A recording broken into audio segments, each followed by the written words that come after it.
pag na-detect ng system na kinuha yung cellphone sa'yo or ninakaw yung phone mo sa'yo, automatic maglalak yung cellphone mo at hindi niya basta-basta ma-open yun. So ngayon mga ka-Mindtech, may tuturo ko sa inyong settings na dapat naka-turn on dito sa ating device or cellphone para once na manakaw or mawala yung phone natin, hindi basta-basta nila ma-open. So make sure lang na panoorin nyo yung video nga matapos para malaman nyo kung ano yung settings na yun at kung paano i-turn on. So minsan hindi natin maiwasan na kung saan-saan natin nalalapag yung ating cellphone or kung minsan nahuhulog natin or nalalagay natin sa mga lugar na may misplace natin. So paano nga ba maprotektahan yung phone natin in case man na mawala at hindi nila basta-basta ma-open or mabubuksan.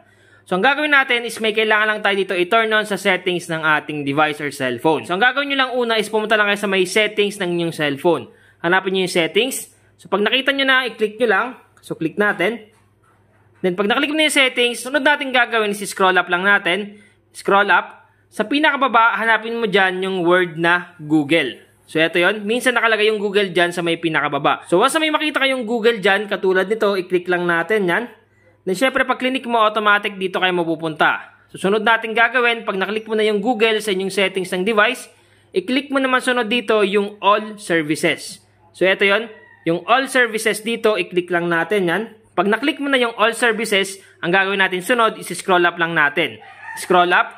Sa pinakababa, may makikita ka dyang Theft Protection. So, itong Theft Protection, hanapin nyo lang dito sa My All Services. Pag nakita nyo na yung Theft Protection, click lang natin. So, dito sa Theft Protection, napakaganda pag na-turn on mo talaga ito sa device mo. Kasi nga, yung advantage na is talagang masisecure talaga at hindi basta-basta ma-open ng kahit sino man yung device mo in case man na mawala or ninakaw sa'yo. So, yung feature niya dito is meron siyang Auto Lock Protection. May dalawang klase ng Auto Lock Protection dito. Una, yung Theft Detection Lock.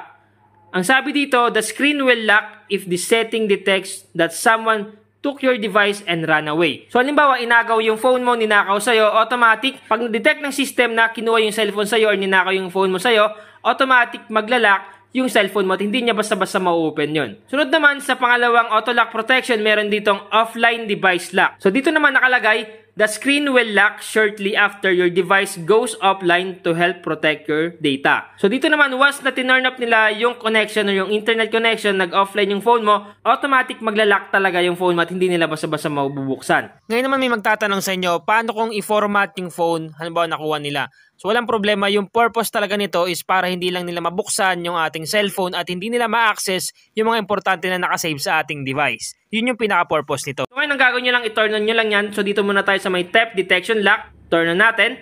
So, pag tinurn on mo, nalalabas dyan. Turn on natin. So, dito naman sa offline device lock, kung gusto mo i-turn on, click mo lang yung button at ito yung lalabas. Click mo lang yung turn on dito, automatic magto-turn on yan. So, mga ka-Mindtech, nasa sa inyo yung decision kung ano yung pipiliin nyo dito. Kung sa palagay nyo gusto nyo yung auto lock protection na Theft Detection Lock or yung offline device lock, pwede, pumili lang kayo ng isa dyan. So, nasa sa inyo pa rin yung decision kung ano yung pipiliin nyo dito. So, kung natulungan ka ng vlog ko ngayon, pakishare naman sa inyo mga kaibigan, tropa, kamag-anak, kapuso at kahit ano mo pa yan, i-share mo din sa kanila para malaman din nila yung settings na to dito sa device natin. So, yun nga mga ka-Mindtech, tuloy-tuloy pa rin yung pagtitrade natin dito sa expert option at kung makikita nyo dito is gamit natin ay parabolic SAR strategy. Ngayon naantayin natin dito na may lumabas na tatlong dot. So, once na nakita natin yung dot is pataas, mag-buy tayo. Kung makita nyo, tatlong dot is pataas, so mag-buy tayo dyan. Pag 3 dots, so wait natin. So, buy tayo. So, nag-buy ako dito ng 1,000. So, dinagdagan ko na, bali 2,000. Then, naantayin natin yung result dito kung profit tayo.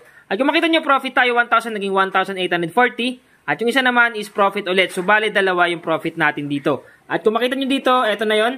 Dalawang trade natin is 1,840, 1,840. So, profit tayo dito using parabolic SAR strategy. So, basta sundin nyo lang yung strategy dito at dapat pag-aralan nyo mabuti para ma-predict nyo yung lalabas sa market. Sa mga gusto matuto mag-trade dito sa expert option at matutunan yung mga strategies dito para makapag-earn ng profit, mag-join lang kayo dito sa aking Telegram group. Join kayo dyan para matuto kayo kung paano mag-trade dito sa expert option. Thank you pala sa lahat ng mga solid na sumusuporta kasi nga, road to 600,000 subscribers na tayo. Maraming salamat sa lahat. Kung hindi dahil sa inyo, walang Mindtech PH na makikita sa YouTube at pati na rin sa ating bagong Facebook page. So, sa mga hindi pa nakapollow sa aking bagong Facebook page, pakifollow na lang yung Facebook page natin, Mindtech PH. Yan yung aking profile picture sa bagong Facebook page at yan yung cover photo. Pakifollow na lang para lagi kayong updated sa mga bagong posts and videos na ipopost natin sa YouTube at sa aking bagong Facebook page. Salamat ulit sa mga solid na sumusuporta. Once again, na MyTech PH, thank you and God bless all.